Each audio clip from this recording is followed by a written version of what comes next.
любимого учителя. Ему мы бесконечно благодарны за мудрость, доброту и терпение. Личностью учителя во многом предопределен наш жизненный выбор. Спасибо всем учителям, которые работали и работают сейчас.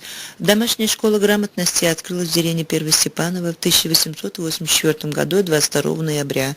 Активным подвижником просвещения чувашского народа был уроженец деревни Первостепаново Филимонов Даниил Филимонович. Даниил Филимонов открыл в деревне Мусермы Цивильского уезда церковь и двуклассное училище, готовящее учителей для братских школ. По его инициативе только в Цивильском уезде было открыто 8 школ. Первыми учителями в этих школах работали его же ученики. Вначале школа располагалась в крестьянских избах. В 1890 году школу содержать стало церковное ведомство. Она стала называться братской школой святителя Гория. Учительницей была Анфиса Васильевна Филимонова, племянница Даниила Филимонова. В 1902 году в Первостепаново открылась земская школа. Первая учительница земской школы Аполлинария Егоровна Плотникова. Новое типовое здание выстроено в 1914 году и открыто под школу в 1915 году. Вокруг школ посажен сад, сохранился ряд берез. В 1917 году земская школа переименована в трудовую школу первой ступени. В 1932 году в школу колхозной молодежи. В 1934 году неполную среднюю школу, где стало 14 учителей. Ходили учащиеся из 21 деревни. В 1936 году отделилась Паврокосинская, в 1944 году отделилась Чешинская школа, а в 1950 году отделилась Яндушская и изначально тоже стала 7-летней.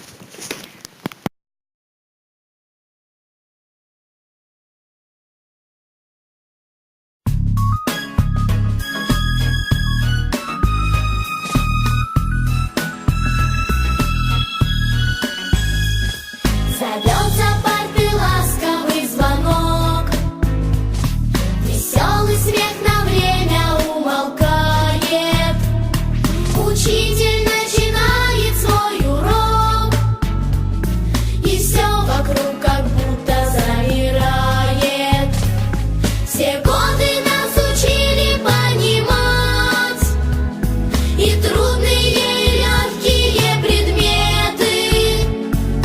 Учитель не умеет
школа всегда будет в наших сердцах.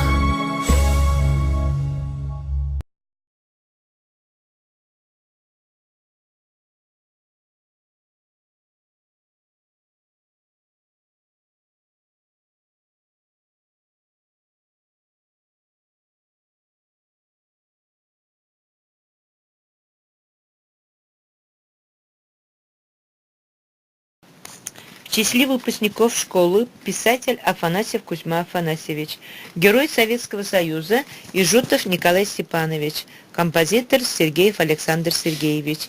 Среди них специалисты сельского хозяйства, учителя, врачи, деятели искусства, спортсмены, военные, инженеры, научные работники, руководители. Марков Федор Маркович, на протяжении многих лет руководивший сельскохозяйственным коллективом. Ефимов Анатолий Дмитриевич, кандидат сельскохозяйственных наук. Евдокимов Николай Витальевич, доктор наук, работавший главой администрации Цивильского района. Романов Василий Романович, кандидат исторических наук, долгое время проработавший в Чувашском государственном университете. Дмитриев Лев Дмитриевич, чемпион Поволжья по вольной борьбе. Врачи: Васильев Альберт Васильевич, Федотов Леонид Михайлович, Федотов Николай Михайлович. Заслуженный врач Чувашской республики Павлова Филимонова Маргарита Петровна. Предприниматель Порфирьев Грида Георгиевич. Полковник Иванов Владислав Яковлевич, директор завода Титов Гурий Геннадьевич и многие другие, неназванные, любящие свою малую родину и прилагающие все силы для ее благополучия.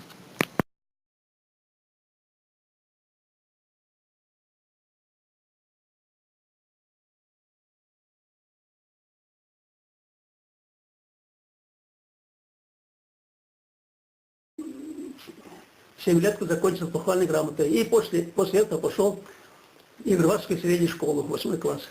Далеко было, конечно, Игорвады. Надо было ходить почти 9 километров, 1,5 часа ход туда-сюда, 3 часа вообще в пути. Но это закаливало нас, конечно, молодых. В послевоенное время, конечно, сами понимаете, очень трудные условия были. Страну восстанавливали, не хватало всего. Жили бедно, питали очень плохо. Одевались плохо, ходили в основном ученики в лаптях, редко кто в валенках или в сапогах. Но, тем не менее, мы старались учиться. И к этому нас призывали учителя, конечно. Ну и патриотизм был в то время. Показывали картины, хорошие советские картины, Сталинградские битвы, падение Берлина и все прочее. Мы на этих примерах воспитывались. И после окончания средней школы я 2 года проработал тогда, призыв такой был, 2 года проработал в родном колхозе, колхозником. Только после этого, после производственного стажа, поступил в сельхозинститут. Обучался 5 лет там, получил специальность агронома, ученого агронома, и остался работать прямо в институте, в научно-исследовательском секторе. А после перешел на преподавание, ассистентом был, кафедры общего земледелия. Ну, мне казалось, что этого образования мало, и решил я пойти дальше учиться. Поступил в Москве в аспирантуру, обучался 3 года в аспирантуре. После завершения срока, на 3-й год, я защитил диссертацию и приехал в родную Чувашию обратно.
Учительница была Порфирьева Елена Порфирьевна. Обучала нас. До 4 класса учились. Ну, в деревянном корпусе. Потом перешли, новую школу построили, кирпичную уже. При Филимонове Петре Филипповиче построили школу. 5 класс мы перешли уже в новое здание. Там 5 класс учили, в новом здании, да. Ребятишек у нас было много. А и Б. Но все, спортивный зал не было, спортплощадок не было, только бегали на лыжах вокруг села. Ну там до леса, 2 километров гонки были. Стадионов не было. Футбол играли на снегу на улице тоже. Но питание как у нас было? Питание, здание мастерской, там деревянное здание, Камчатка и Петрушка называлось, Петрушка здание. Здание построено прямо при царе, наверное, построено было. И церковно-приходской школы осталось, наверное, здание. Мастерской была, мастерской, ну, верстаки были, работали, крабли делали, ну, всякие, скворечники. Все, что могли, ну, ученики могли делать.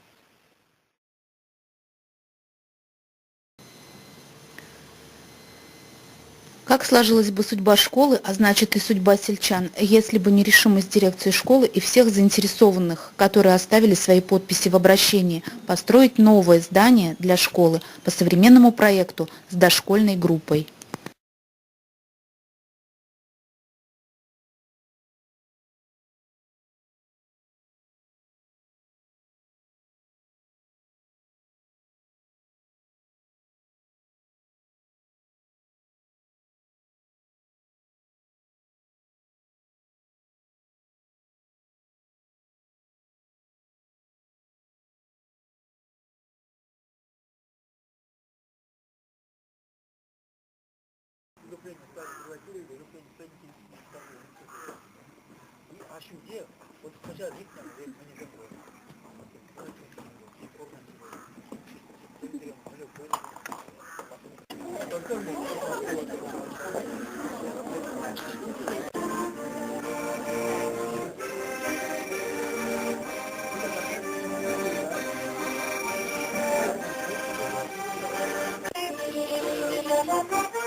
Бірнегендем, терездің бағыншынақта күзік ұяу.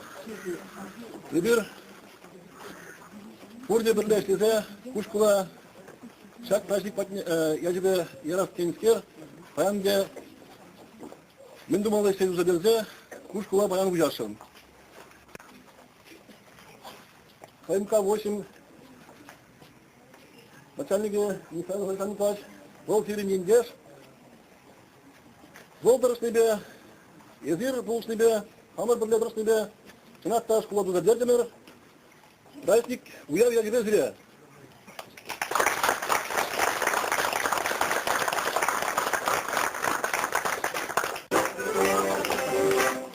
Уяв яжыбе зіре деп бұд.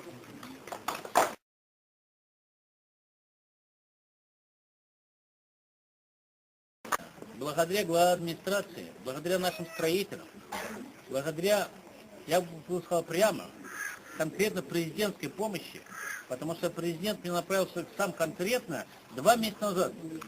Глава администрации не даст соврать. Мы приехали, посмотрели, что в этом году школу обязательно нужно сдать. Любой ценой надо сдавать. Потому что 3 года проходило, да? А ведь школу можно было построить в течение 1 года. Но не было денег. Чтобы наши дети немножко чуть-чуть лучше жили, мы должны давать им хорошее образование, хорошее воспитание. Мы вам поздравляем и даем наш телевизор, чтобы наши дети могли там, понимаете, смотреть уроки через видеокамеру новые и воспитываться в духе гражданина россиянина.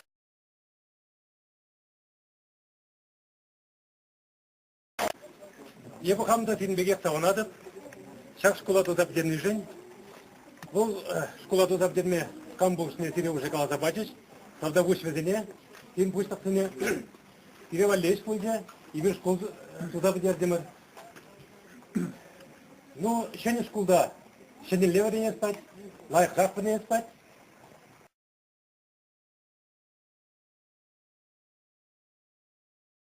ФМК 8 организаций, бригады не барса вараскелет, бригада отделочников, Силашкин Джанджанбек, Вазен Бухтагаши, прораб, Овчинников Юрий Алексеевич. Вермах, Солосунат, Парнажузнатов, Помеша. От имени нашего небольшого коллектива большое спасибо. Желаем вам, вашему предприятию дальше процветать, а вам счастья, здоровья и успехов. Хамар коллектив Хазибеля Тавдабус.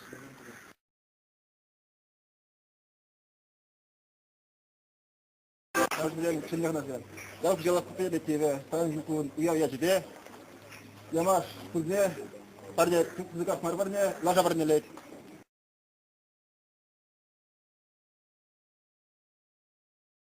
Bu buysa kermeni bir yumak senti şiş bulana.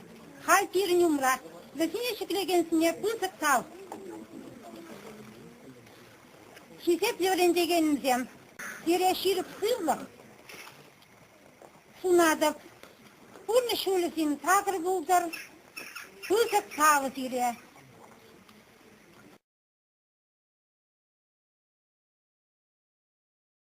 Совсем шуток. Киршкуда пирен спортзалда булманчы. Столовый бара судачы.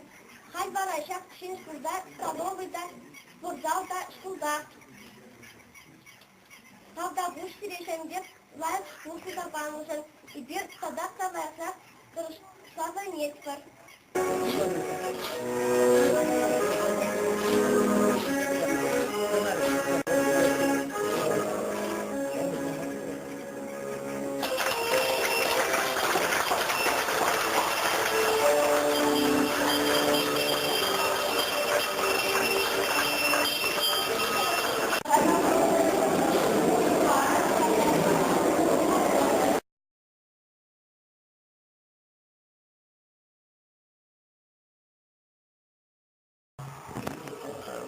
Мой начальник,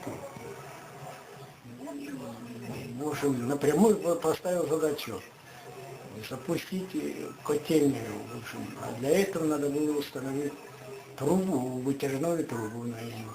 А труба огромная, высокая, и начали установить, начали поднимать, а кран был 16-тонный. Стояли там дети, ребятишки, народ, разбежались, все-таки испугались они. Давайте дым пустим из трубы, как он, рабочий или не рабочий. И они подложили дрова под эту трубу. И тяга хорошая, дым идет, а над трубой около 5 метров примерно. Пламя летит. Начал гореть окрашенная труба. Мне самому пришлось по стрелу подняться и развязать конец стрелы.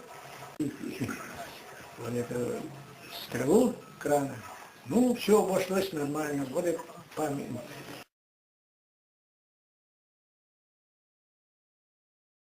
Школа из-за нехватки денег была сдана в эксплуатацию недокомплектованной. Недостроены теплицы, нет дворовых строений, в том числе туалеты, которые строили всем коллективом, привлекая и родителей.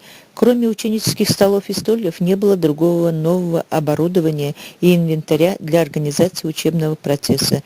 Директор школы устанавливал связи, искал и находил различные варианты решения возникавших вопросов, мобилизуя коллектив школы, привлекая родительскую общественность, спонсоров, раздобыл для дворовых сооружений кирпичи из Цивильского кирпичного завода, директор Титов Горий. Используя снятое с баланса оборудование Чебоксарского педучилища, оснастили оснастили комбинированную мастерскую станками, театральными стульями из Сибирского профтехучилища номер 5, директор Платонов Владимир, приспособленные под актовый зал помещения школы.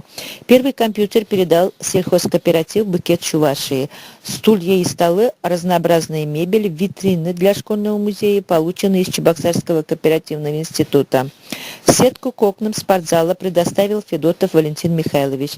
Несколько компьютеров подарил Порфирьев Грида Георгиевич. Приходилось не только достраивать, но и переделывать допущенные просчеты при строительстве. Не привлекая бюджетных средств силами коллектива школы, самостоятельно демонтировали теплотрассу от действующей котельной до школы. Из-за этого материала протянули трубы теперь уже от газовой котельной, поставили железобетонные стояки, протянули теплотрассу. Для утепления труб использовали мешки, которые принесли учащиеся и персонал. В новое здание перешли вовремя, потому что уже зимой следующего года под тяжестью снега на протяжении 15 метров обрушилось перекрытие старого здания школы.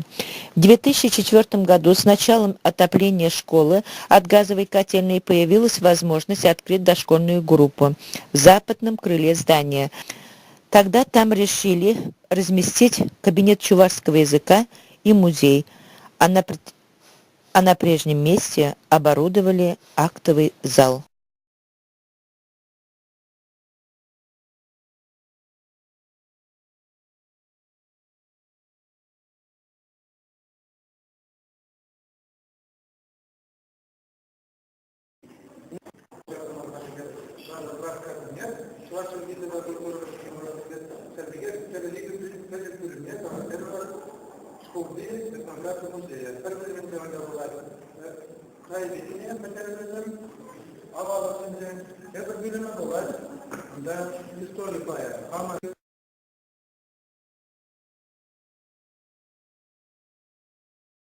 Директ по Саламадов, Тюрекунеде, он и жмут, где самый сумасшедший.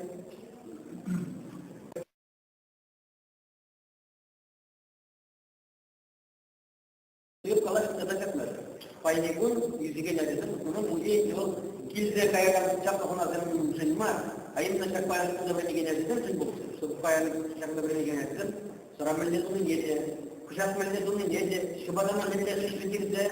Millet kuruz bunu yedi. Kuruz yedi. Peltleri çak da kuruz da çak da millet bu. Kuruz kapı verir. Muzey kimse bunda.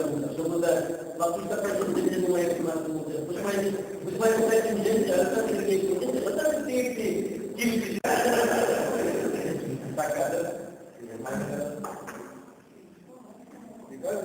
Itu malah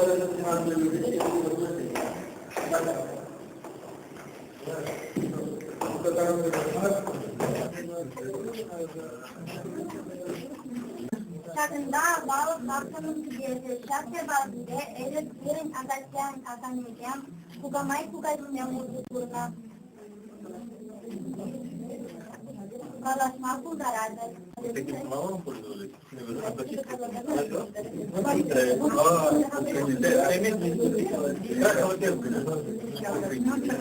Adam resmi, потом открывает пришел.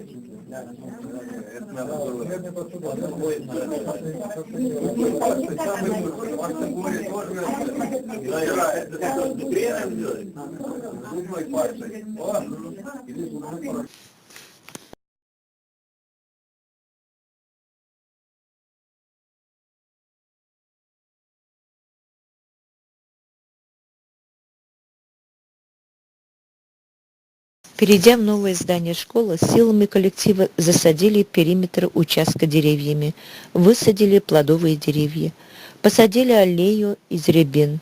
Каждому классу выделили участок вокруг школы для цветника. Учебно-опытный участок внесли органические удобрения. Работая на пришкольном учебно-производственном участке под руководством учителей во время учебно-производственной практики учащиеся выращивали приличное количество овощей для школьной столовой, зарабатывали, помогая сельхозкооперативу, фермерским хозяйствам.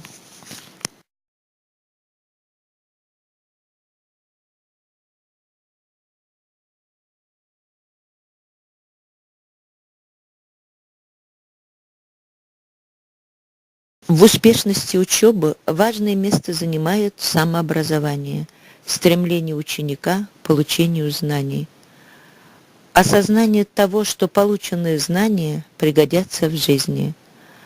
Важно еще в школе получать практические навыки, более ближе узнать ту или иную профессию.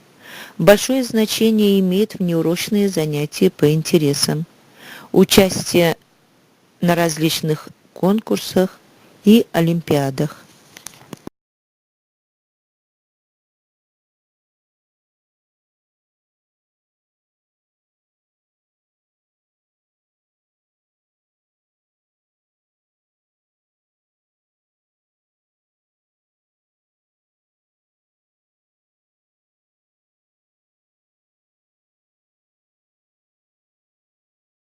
Который в наше время физическая культура и спорт в школе было развито сильно.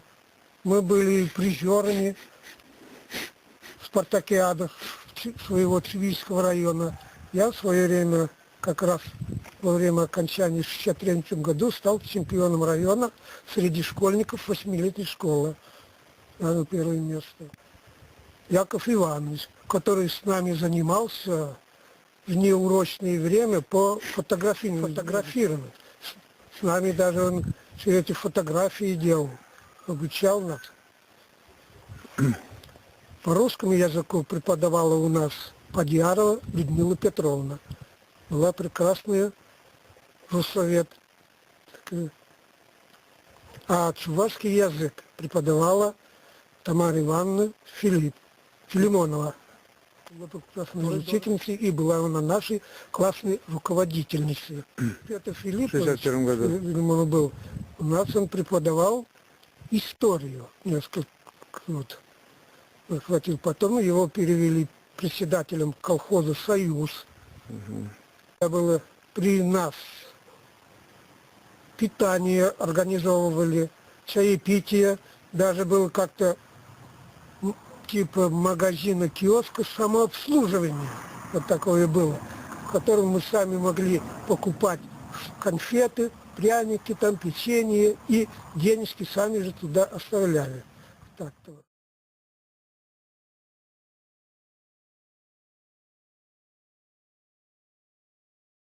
Началом работы учителем Прокопьева Геннадия Мефодьевича, первого специалиста по физической культуре. Успехи по легкой атлетике и лыжам стали почаще. Популярными стали такие спортивные игры, как футбол, волейбол и другие спортивные игры. У учащихся вырос интерес к здоровому образу жизни.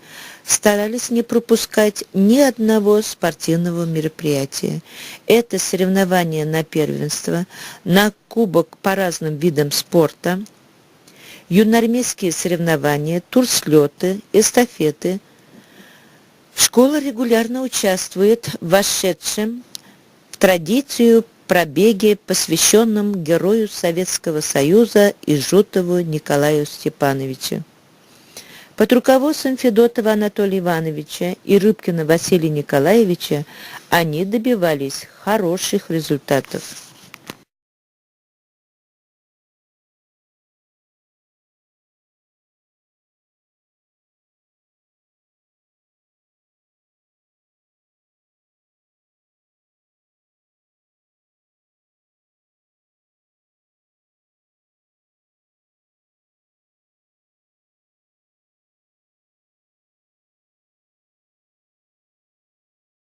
С началом работы Филимонова Николая Петровича кружки «Юный физик», «Фотокинодела», «Электроконструктор», «Авиамоделист», «Юный техник» стали популярными. Их посещали действительно увлекающиеся учащиеся. Их не останавливали более чем скромное оснащение кружка и недостаточные бытовые условия. Выполняли задуманные изделия, выставляли в конце учебного года на просмотр, участвовали на районных республиканских выставках с успехом. Сплачивали учащихся также ежегодно проводимые по родному краю пешие велосипедные походы с ночевкой. Активно работали также кружки «Очумелые руки», «Хоровой».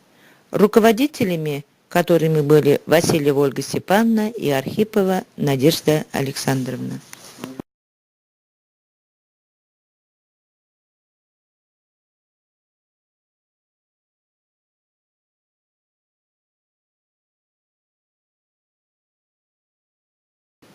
В школе во все времена регулярно проводились мероприятия, отмечались как государственные памятные даты, события, так и народные традиционно сложившиеся обычаи. Это праздник 1 мая, День международной солидарности трудящихся, 9 мая, День Победы в Великой Отечественной войне, 19 мая – день рождения Всесоюзной пионерской организации имени Владимира Ильича Ленина, день рождения Ленинского комсомола, 7 ноября – день Великой Октябрьской социалистической революции, день Конституции, день Советской армии и военно-морского флота. Сейчас в школе проводятся торжества. 1 сентября – День знаний, День народного единства, День пожилых, День матери, новогодний праздник, День защитников Отечества, 8 марта – Международный женский день. Также памятные даты, посвященные выдающимся политическим деятелям науки, культуры и искусства.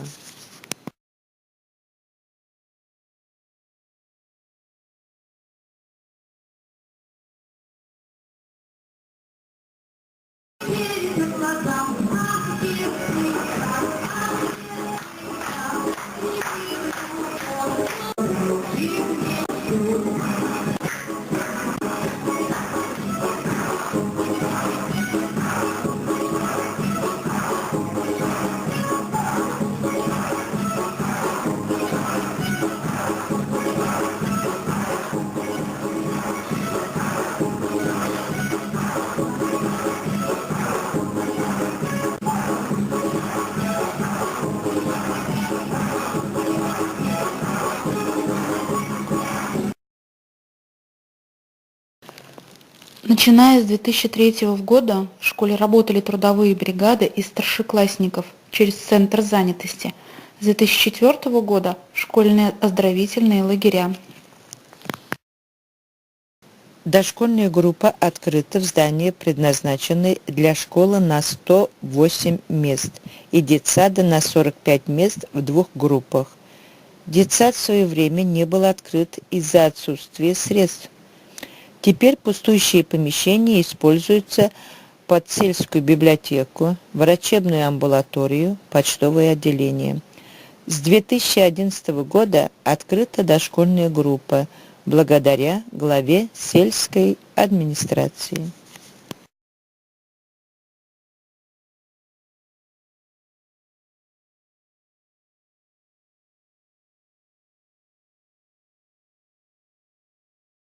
В Первостепановской школе соблюдается преемственность поколений.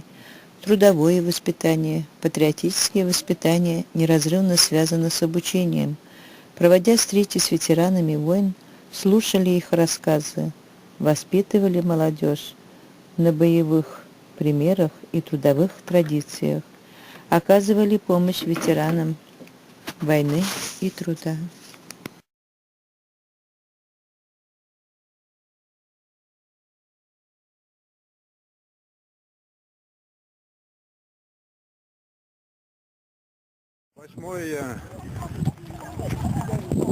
Мая 2015 года. Участники Первостепановской основной школы вышли на демонстрацию в честь 70-летия победы советского народа в Великой Отечественной войне.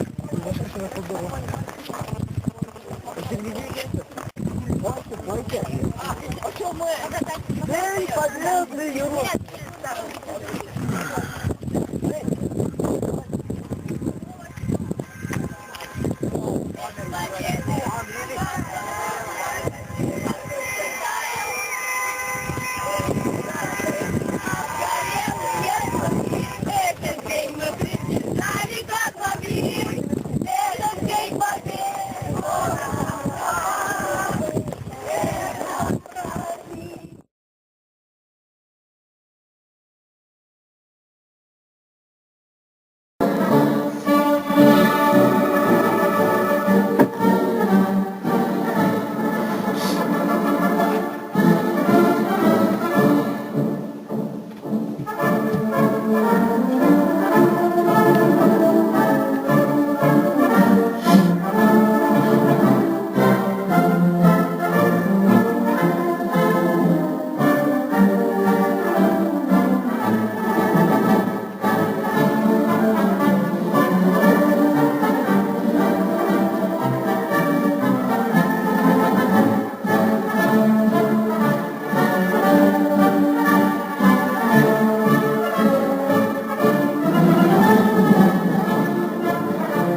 Год культуры Чувашской Республики в Цивильском районе начался с празднования 80-летия Александра Сергеевича Сергеева, народного композитора, уроженца села Первое Степаново.